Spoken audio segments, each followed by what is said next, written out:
Developing a profitable forex trading strategy requires a combination of technical and fundamental analysis.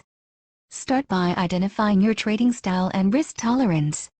Then, choose a few currency pairs to focus on and study their historical price movements. Next, use technical indicators such as moving averages, MACD, and RSI to identify potential entry and exit points. Combine this with fundamental analysis, which involves monitoring economic news and data releases that may impact the currency pair you are trading. Once you have identified potential trades, set clear entry and exit points, along with stop-loss orders to manage risk. Use a demo account to test your strategy before risking real money. It's important to regularly review and adjust your strategy as market conditions change.